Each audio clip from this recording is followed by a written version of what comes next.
Hoje também é dia de contar mais uma história tipicamente italiana aqui na garagem, a bordo do Fiat 125, um modelo que nasceu como um tampão dentro da linha Fiat, na história de modelos da Fiat, mas que sem dúvida nenhuma se destacou bastante, e se destacou bastante no mercado e também, vale ressaltar, nas pistas e nos rallies. 125 é realmente um carro lendário de rally. Vamos conhecer os detalhes aí a partir de agora. Saudações, pessoal, olha só que maravilha. Eu gosto muito desses carros da década de 60 e 70. 125 ele ficou no mercado durante 5 anos, ele foi de 67 a 72. Como eu falei lá no início, agora na cabeça do vídeo, ele é um tampão dentro da Fiat, que a Fiat na época ia lançar, ela estava com o 1500, que era um carro bem sucedido, iam lançar um Fiat 132, um carro que estava um patamar acima, até para concorrer com o Alfa Romeo e tal. Porém, atrasou, né? Dá para imaginar lá que as coisas deram uma atrasada e eles falaram, pô, a gente tem que dar um jeito de lançar um carro, digamos assim, para cobrir, né? Por isso que eu falei de tampão, para cobrir um espacinho de alguns anos de mercado enquanto a gente desenvolve o outro projeto. E dessa forma, eles chamaram o Dante Giacosa, um engenheiro, para criar esse carro, falar, pô, vamos criar um negócio, então você usa uma plataforma de um carro, põe uma frente e uma traseira, ele é de novas, né? Ele era 8 centímetros maior que um 124, enfim, vamos criar algo que parece novo, mas não é exatamente novo, né? Dentro da ideia, dessa concepção. Tanto que a concepção dele foi de 48 meses, ou seja, para um desenvolvimento de um carro, pelo que a gente vê historicamente, é muito pouco tempo. E como a gente vai ver daqui a pouco nas impressões, ele é um carro muito bem aceitado, muito bem acertado e muito elogiado também na época pelas suas capacidades, né? Um detalhe interessante que eu acho legal desse carro é a frente, tanto que depois que eles acabaram de produzir, parou a produção na Itália, foi produzido na Polônia, foi produzido em outros lugares também, tanto que esse design agradou o pessoal. E isso é uma das coisas mais legais também, por ser um Fiat clássico. Aliás, vale ressaltar que essa paixão aqui do pessoal da coleção aqui em Serra Negra por Fiat clássicos é louvável, porque são modelos que têm um lugar na história muito importante, e a gente às vezes fala de carro italiano, eu falei na matéria do 124, né, o Sport Spider, a gente muitas vezes fala de Alfa Romeo, fala de Ferrari, fala de Lancia, tal, mas não fala de Fiat, que sem dúvida nenhuma é uma das marcas mais carismáticas da história, né? E tem ligação com todas as outras, isso é muito legal mesmo. Então, detalhe da dianteira. Esse carro também, a história fascinante dele é que ele ficou com o mesmo proprietário até os proprietários atuais comprarem, ou seja, ele teve um único dono e agora, né, vou chamar agora entre aspas, o segundo dono. Então, esse primeiro proprietário, ele instalou algumas coisas no carro de época que são sensacionais do ponto de vista histórico.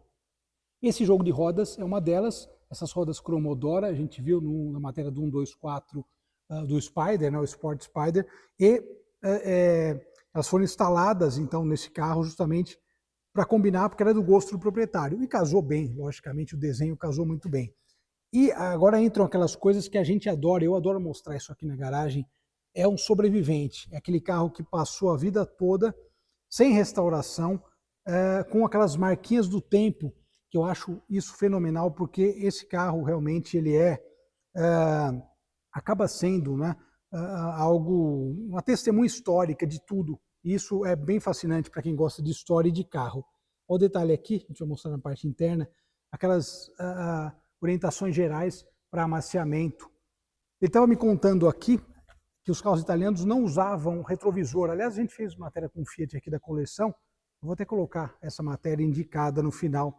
Ele não tem retrovisores, então o pessoal também instalava. Esse aqui, por exemplo, é um retrovisor da Alfa Romeo, novamente, né, casamento perfeito aí com a ideia do carro.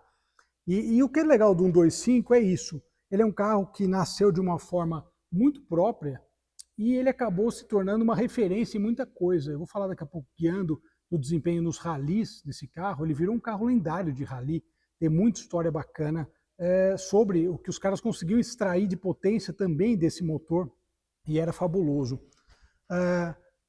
Tem o desenho da dianteira, e essas lanternas são muito charmosas, hein? Fala a verdade, olha só, que charmoso. E uma coisa agora que surpreende, isso aqui surpreende muito. Olha o tamanho desse porta-malas, ele na prática era um sedã médio, né? Hoje em dia ele não é um carro grande, mas o padrão europeu dos anos 60, sem dúvida nenhuma que era.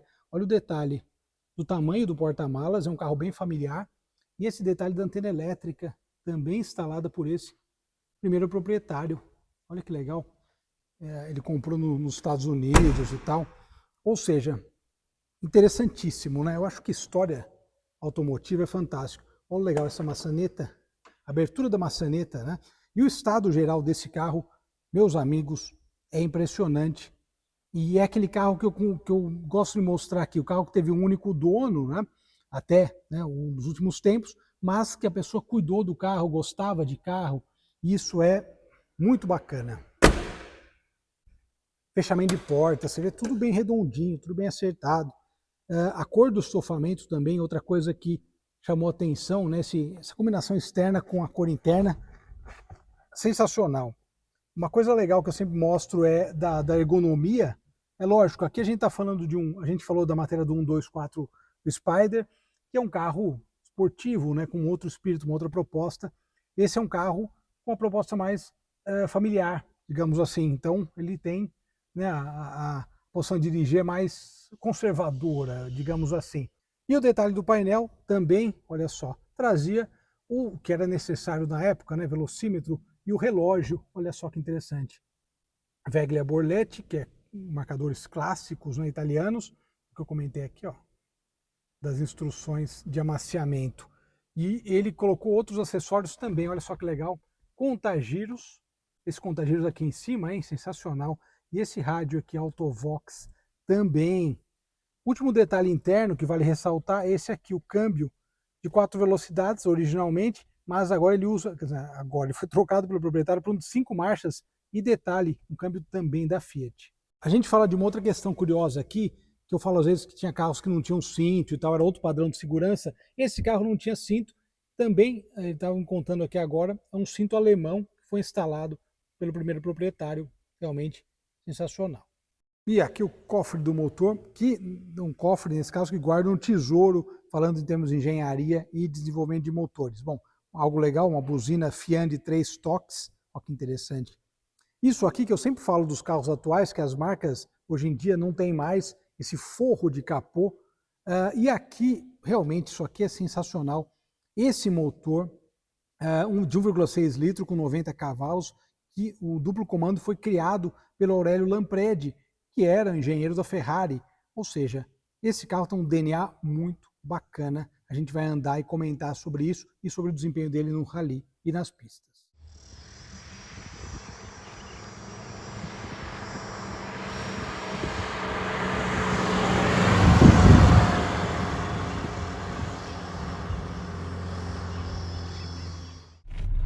Muito bem, e vamos de Fiat 125.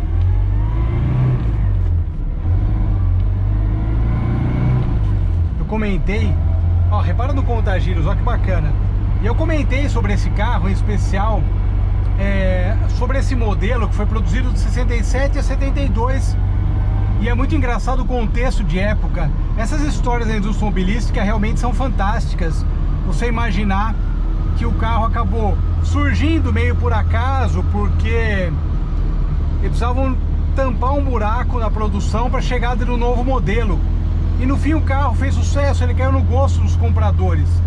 Você imagina o dono desse carro, que foi dono durante a maior parte dos anos desse carro, ou seja, é impressionante você ter um carro antigo por tanto tempo, você ter um carro, aliás, por tanto tempo, um automóvel por tanto tempo, e cuidando dele. É isso que eu falo. O que é legal de sobreviventes é você pegar carros que tenham essas características. O cara que ficou a vida toda com o mesmo carro, e ele foi tendo outros, pelo que o Júnior me comentou comigo, né, o proprietário atual, só que ele foi deixando esse carro para usar de fim de semana, enfim, ou seja, foi fazendo um uso diferenciado. E é fantástico, né? Isso explica o cuidado e tudo mais, o estado geral do carro até hoje, né?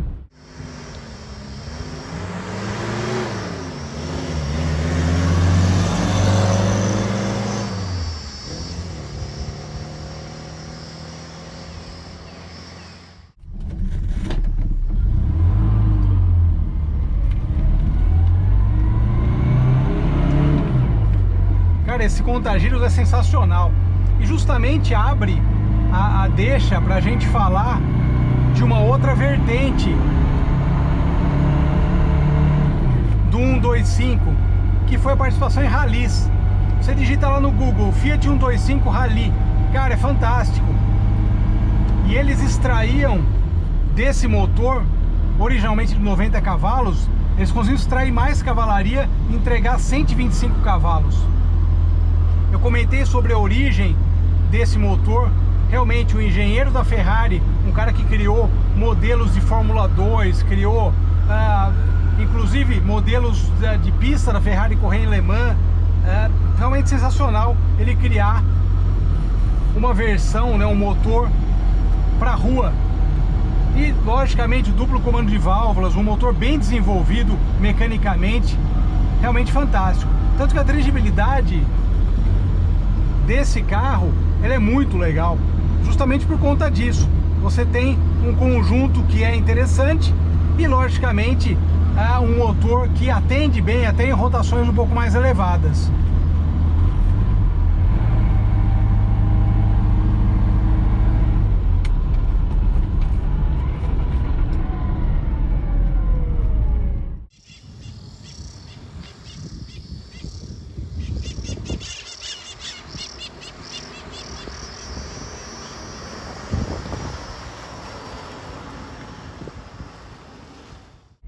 E outra questão fantástica desse carro é que a ergonomia dele é muito legal e acaba lembrando também pra gente modelos correlatos, como o Alfa Romeo Berlina. A dirigibilidade lembra muito.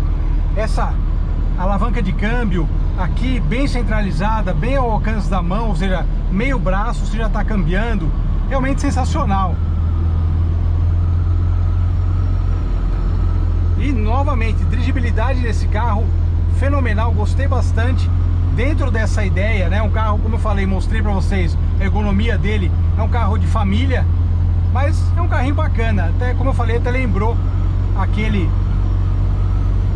trecho do filme do Lauda andando na estradinha italiana, cara. E a buzina? Fantástico. Essa buzina Fiat aqui de 3 toques. Eu vou encerrar a matéria com ela.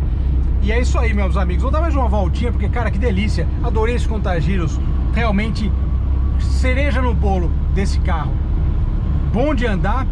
E uma característica, apesar dele ser bom de andar, uma das críticas das revistas especializadas era justamente feixe de mola na traseira, porque é um projeto antigo. Nada é perfeito, mas se o carrinho é bacana para dar uma passeada hoje em dia, isso é. Obrigado, pessoal. Grande abraço. Nos falamos.